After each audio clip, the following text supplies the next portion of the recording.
Assalamualaikum warahmatullahi wabarakatuh. Perkenalkan, nama saya Nisa dari kelompok 3. Materi yang akan saya sampaikan ada kata dasar dan kata turunan.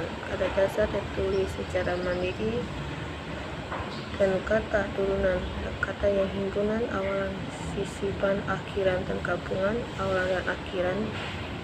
Kata ditulis terikat pada konsep bentuk ilmuwan.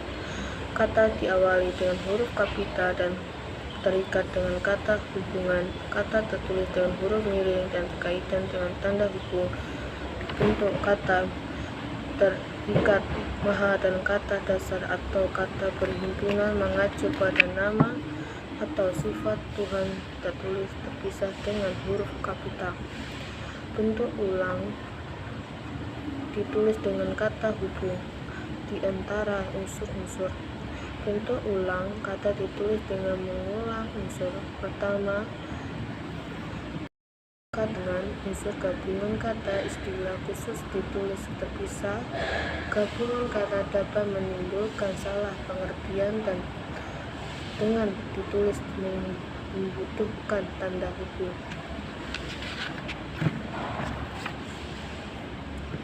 Gabungan kata mendapatkan kata awalan dan akhiran, sekaligus gabungan kata hanya mendapatkan awalan ditulis serangkaian. Terima kasih. Baik, untuk materi selanjutnya yakni tentang pemenggalan kata pada kata dasar. Yang pertama, jika di tengah kata terdapat huruf vokal yang berurutan, pemenggalannya dilakukan di antara kedua huruf vokal itu. Misal, buah yang terdapat huruf vokal U dan A di tengahnya. Jadi, pemenggalannya terdapat pada bu, kemudian A. Selanjutnya, monoftong EU tidak dipenggal. Diftong AI, AU, EI, dan OI tidak dipenggal. Dan jika di tengah kata dasar terdapat huruf konsonan, termasuk gabungan huruf konsonan, di antara dua huruf vokal, pemenggalannya dilakukan sebelum huruf konsonan itu. Dan jika di tengah kata dasar terdapat dua huruf konsonan yang berurutan, pemenggalannya dilakukan di antara kedua huruf konsonan itu. Sehingga jika di tengah kata dasar terdapat 3 huruf konsonan atau lebih yang masing-masing melambangkan satu bunyi, pemenggalannya dilakukan di antara huruf konsonan yang pertama dan huruf konsonan yang kedua. Kemudian gabungan huruf konsonan yang melambangkan satu bunyi tidak dipenggal. Yang kedua, pemenggalan kata pada kata berimbuhan dilakukan di antara bentuk dasar dan unsur pembentuknya. Misal, berjalan, kan ada imbuhan ber, jadi pemenggalan dilakukan pada ber kemudian jalan. Dan pemenggalan kata berimbuhan yang bentuk dasarnya mengalami perubahan dilakukan seperti pemenggalan pada kata dasar, sama seperti yang awal. Pemenggalan kata yang mendapat sisipan dilakukan seperti pada kata dasar. Pemenggalan kata yang menyebabkan munculnya satu huruf di awal atau akhir baris tidak dilakukan. Dan yang ketiga, jika kata terdiri atas dua unsur atau lebih dan salah satunya unsur itu dapat bergabung dengan unsur lain, pemenggalannya dapat dilakukan antara unsur-unsur itu. Yang keempat, nama orang yang terdiri atas dua kata atau lebih pada akhir baris dipenggal di antara kata tersebut. Dan yang terakhir, singkatan tidak dipenggal. Misal, semua pengguna kendaraan bermotor wajib membawa STNK. Jadi STNK itu tidak boleh dipotong atau ditaruh di baris bawahnya, harus urus STNK. Seperti itu. Selanjutnya, kata depan. Kata depan seperti di, ke, dan dari ditulis terpisah dari kata yang mengikutinya. Misal, di mana dia sekarang. Jadi di mana itu di kemudian spasi mana dia sekarang, tidak boleh di mana gabung menjadi satu. Jadi di sini saya akan menjelaskan bagian partikel dan singkatan. Untuk partikel yang pertama, partikel lah, kah, dan tah ditulis serangkai dengan kata yang mendahulunya. Misalnya, bacalah buku itu baik-baik, bertepuk tanganlah mengikuti irama apa yang tersirat dalam surat itu. Dan untuk yang kedua, partikel pun ditulis terpisah dari kata yang mendahuluinya. Misalnya, apapun permasalahan yang muncul, dia dapat mengatasinya dengan bijaksana. Jika kita hendak pulang tengah malam pun, kendaraan masih tersedia.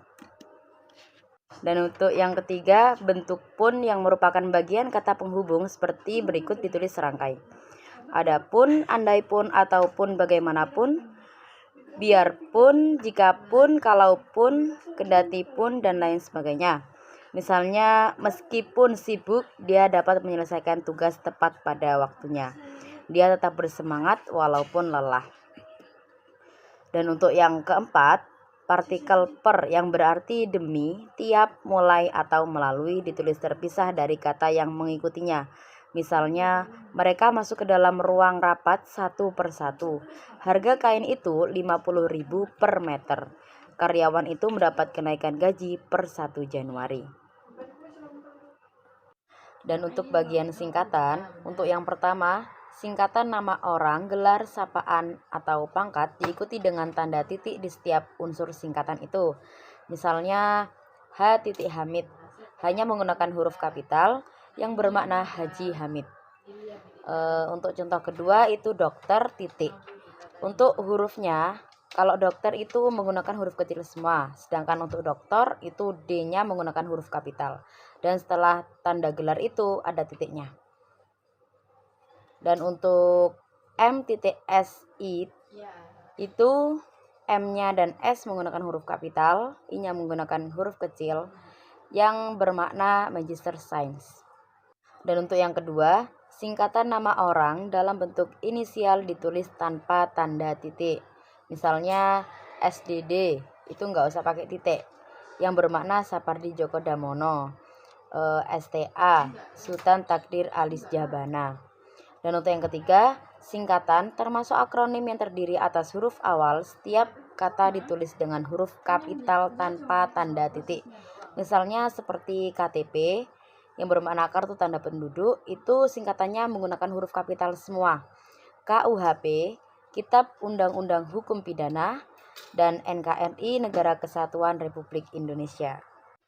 Dan untuk yang keempat, yang A, singkatan yang terdiri atas lebih dari 2 huruf yang lazim digunakan dalam dokumen atau surat menyurat diikuti dengan tanda titik. Misalnya DKK titik, yang bermakna dan kawan-kawan. DLL titik, yang bermakna dan lain-lain. Dan untuk yang B, singkatan yang terdiri atas 2 huruf yang lazim digunakan dalam dokumen atau surat menyurat diikuti tanda titik pada setiap huruf. Misalnya A.N. yang bermakna atas nama, D.A. yang bermakna dengan alamat. Dan untuk yang C, singkatan yang lazim digunakan dalam penulisan alamat dapat ditulis dengan 2 huruf atau lebih dan diakhiri tanda titik.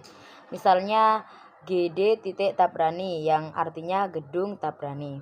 JL Rawangmangun yang bermakna jalan Rawamangun. Dan untuk yang kelima, singkatan satuan ukuran, takaran dan timbangan, lambang kimia dan mata uang tidak diikuti tanda titik.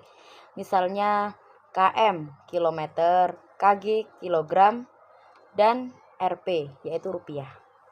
Dan untuk yang keenam itu akronim, nama diri yang berubah gabungan huruf dan suku kata atau gabungan suku kata dari deret kata ditulis dengan huruf awal kapital. Misalnya Bulog yaitu Badan Urusan Logistik, Kalteng Kalimantan Tengah, Koani Kongres Wanita Indonesia. Dan untuk yang ketujuh, akronim bukan nama diri yang berupa gabungan huruf dan suku kata atau gabungan suku kata dari deret kata ditulis dengan huruf non-kapital. Misalnya IPTEK, Ilmu Pengetahuan dan Teknologi, Pemilu, Pemilihan Umum, Puskesmas, Pusat Kesehatan Masyarakat, dan lain sebagainya. Mungkin ini saja yang bisa saya jelaskan, kurang lebihnya mohon maaf. Oke, di sini saya akan menjelaskan tentang peraturan angka dan bilangan.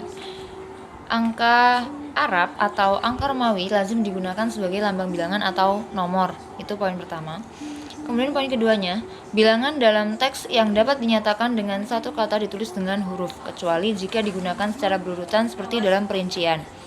Misalnya, kayak mereka menonton drama itu sampai 3 kali. Terus, kayak koleksi pribadi saya lebih dari 1000 buku. Kemudian peraturan yang ketiga, angka digunakan untuk menyatakan ukuran seperti ukuran panjang, berat, luas, isi, dan waktu.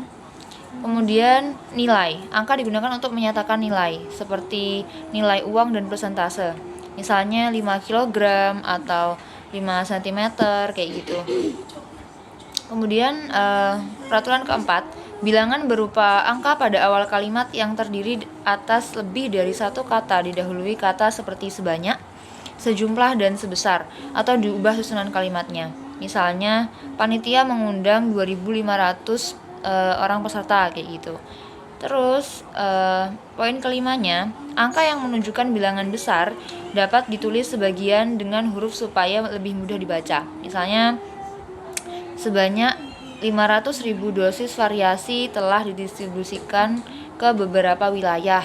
Jadi sebanyak 500.000-nya itu menunjukkan bilangan besar yang dapat ditulis sebagian dengan huruf supaya lebih mudah dibaca kayak gitu.